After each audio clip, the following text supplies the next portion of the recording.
Yeah, just to tell a quick story real fast. How I got introduced into DMT was a few years ago from one of my friends who I met, and they were saying to me how they waited 10 years or something like 12 years or something like that for DMT to come into their life.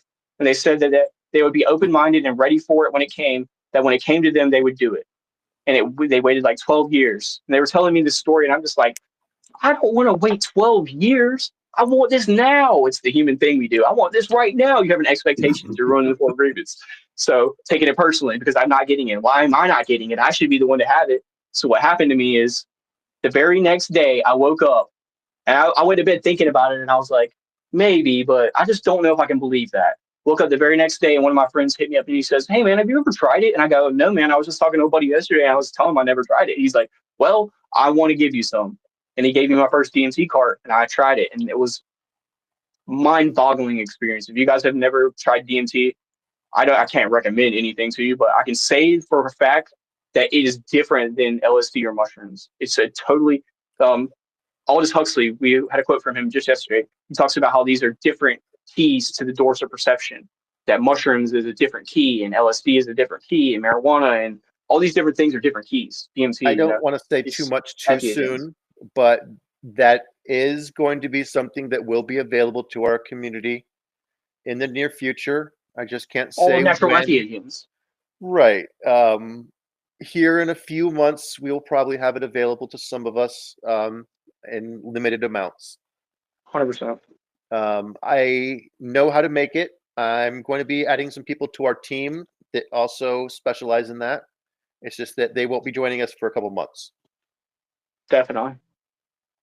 Because I am in Colorado, so.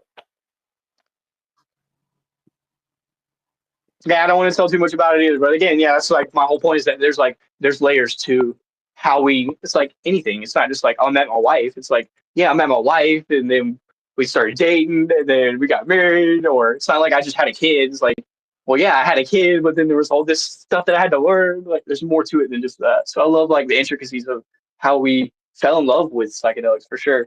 You can't have one, you can't have anything. Let's see here.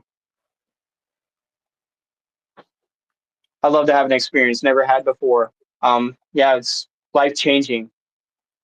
I talked about this on the last episode. I'll tell it again real fast. One of the experiences that I had where, hey, how are you? Peace out, Mark. Oh, have a great night, Mark. See you. Bye. Have a good night. But yeah, I had an experience where I was had a DMT cart. It was actually the one that one of my friends that sent me. So the whole time I'm smoking it, I'm feeling like a champ. I'm just having experiences that are like high grade mushroom trips. But what happened is my crystals set up to the bottom of the cart, and this is another point of harm reduction here. Is that when you have these carts, what a lot of people will do is they'll put them in plastic bags, or they'll heat them up with a lighter, and they'll put them in a plastic bag or whatever, and put them in a hot glass of water so it melts. But I didn't do that. I didn't know about that. So I was smoking the cart, and it got to the bottom where it was really concentrated. And I drew on the pen, and my lungs filled up with smoke. And I blew a little bit out to see how much smoke was in my lungs, and I knew there was a lot, so I tried to get it out of me because I wasn't trying to like have an intense trip. I was just trying to like trip a little bit before bed, and it was too late. Before I could even blow it out of my mouth, the room started like digitize on me into like all these crazy geometric patterns. It's best to get it like in crystal form, I've been told, and you're supposed to dab it. Yeah, that's a good way to do it on a nail. The carts are really good though because you can like control the amount. Yeah, I've struggled going deep with the cartridges. I have a cartridge. That's the thing. But if you do what I did accidentally, it will get you there because the crystals are like all packed in the bottom, basically. I think I gave that my cartridge away. I used it a few times, gave it away, but someone gave me some crystals, and I just need to try it. Yeah, but what happened to me is that as I hit that cart, I was thinking to myself, I'm like, okay, well, because I just went on a nice little trip before bed, and I'm thinking to myself, I go, wow, this is not a nice little trip. So then I lay back in the bed, and I was like, okay, well, it's only going to be 10 minutes. And as I'm thinking about how long it's been, I'm like, the concept of time is slipping through my hands like sand. And I'm starting to lose the concept of time. And then as I'm looking at the TV, I see the TV and it's got a Food Network show on there. And they're just talking and I can't understand what they're saying. It sounds like aliens. There's like, and that's what DMT sounds like, voices sound like on DMT if you ever heard. But they started to laugh, and the laughter came through clear. It was just like, ha, ha, ha, ha, ha. Like We're talking right now. And as they laughed, I could feel like brightness in my stomach, and I felt like joy. And the colors just blossomed from the TV like a beautiful flower. People call it the flower of life. It literally blossomed in front of me. I just talked about this earlier in the episode about how whenever you walk into a room and you walk into there with a bad attitude, I think that you really permeate a really energy, whether it's good or bad, based on how you're acting, that it like impacts people in a way you can't see unless you're on psychedelics. And mushrooms and LSD can do 100%. Most people but can't with see DMT, it's like you're really in the world. It's not like, oh, I'm tripping and I'm seeing trippy stuff. It's like it can't compare to, like, if you already can't explain a psychedelic experience anyway, because it's like wordless how to describe it, much less a DMT experience. It's one of the world's strongest psychedelics, and for a reason. It's to be respected above all. It's to be like treated like a good friend. I talked to my friend about this. Whenever you have a psychedelic experience, it's like going into somebody's house, bro. You take your shoes off. You say, yes, ma'am. Yes, sir. You have respect. Like, hey, can I set my cup down right here? Is that fine? Hey, can I get something to drink? Is that okay? Like, you have a little bit of respect about how you treat the situation. If you just go in there, buck wild, kick in the door, and, oh, let's party. Where's the drinks at, man? Go in there in the fridge and start opening stuff up. It's like, it'll be like somebody who your friend is. They'll really hurt your feelings. Like, don't come in here acting like that. Requires respect and reverence for man, for the sacrament. Or, I always tell people, look, I'm not with nobody to preach at you. I just said that. Do what you want. Don't respect it and see what happens. And you're going to listen. You're going to think back what I'm saying right now and be like, wow, HP was right. I should have respected it. Because I've seen a lot of people abuse it and go off on the deep end and smoke way too much of it. And, it's just a party drug to them. Ecstasy and ketamine and DMT and mushrooms. They're just taking them all like a party drug, like a raver. And it's doing that's what I was just saying. Taking psychedelics is not what's helping you. It's your mind. And psychedelics can help you, but if you're not trying to help yourself, then it's not going to work. So yeah, I was just going to mention that. That's what Nerdy was mentioning, that you can do it in a nail.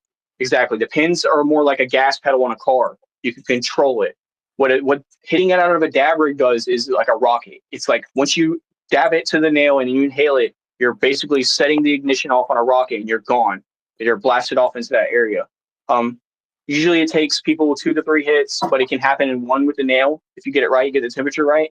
The temperature is a big thing. DMT is very heat sensitive, so you have to do it at the right temperature. A lot of people use e-nails, or they'll put it on some cannabis. Asking a slightly different question. He says that he hears that people hit these DMT carts like weed pens, walk around all day, puffing on them. That's what I was about. He's like, is that true or even possible? Yes. I've seen people that do that, and they say they get a lot of benefit from it, but I can't speak on that. I just know that people do it. Yeah. And, I'll it's not even that they're hitting them like weed pens, because what I was just mentioning about the car analogy is that, they're basically, they're just riding around with their foot barely pressed on the gas, and they're just getting that. It's basically just like a mushroom trip, like a mid mushroom trip for them. But what they're doing is they're loading up these mod pens with huge globs of it, and they're just smoking it. Or some of them, they're actually like vape capsules just filled with grams of DMT, and they're just smoking it because their tolerance is up. Like, stupid. They're just smoking it all day. Respect the medicine, 100% Waz. Waz, you know what's up, man. Because if you don't, it'll show you. It's like walking into somebody's house and trashing their stuff. They're only going to let you do that shit for a minute before they say, you got to get out of my house acting like that. They're going to hurt your feelings or beat you up and get you out of there. Yeah. So the beauty about psychedelics is they can't be abused for so long anyway, right? Before they have a fight back effect. Yeah, but that's why I use that. Yeah, you're 100% right. I get what you're saying. But yeah, they're just basically riding around with their foot like 5-10 miles an hour. It's just like a nice little, and DMT is great because I always used to say, like, for parents, it's a nice little trip. They can get away from their kids like for 10 minutes. They don't have to have like 4 or 5 hours to set aside to do mushrooms. They can just do it real fast, like while their spouse is watching the kids. But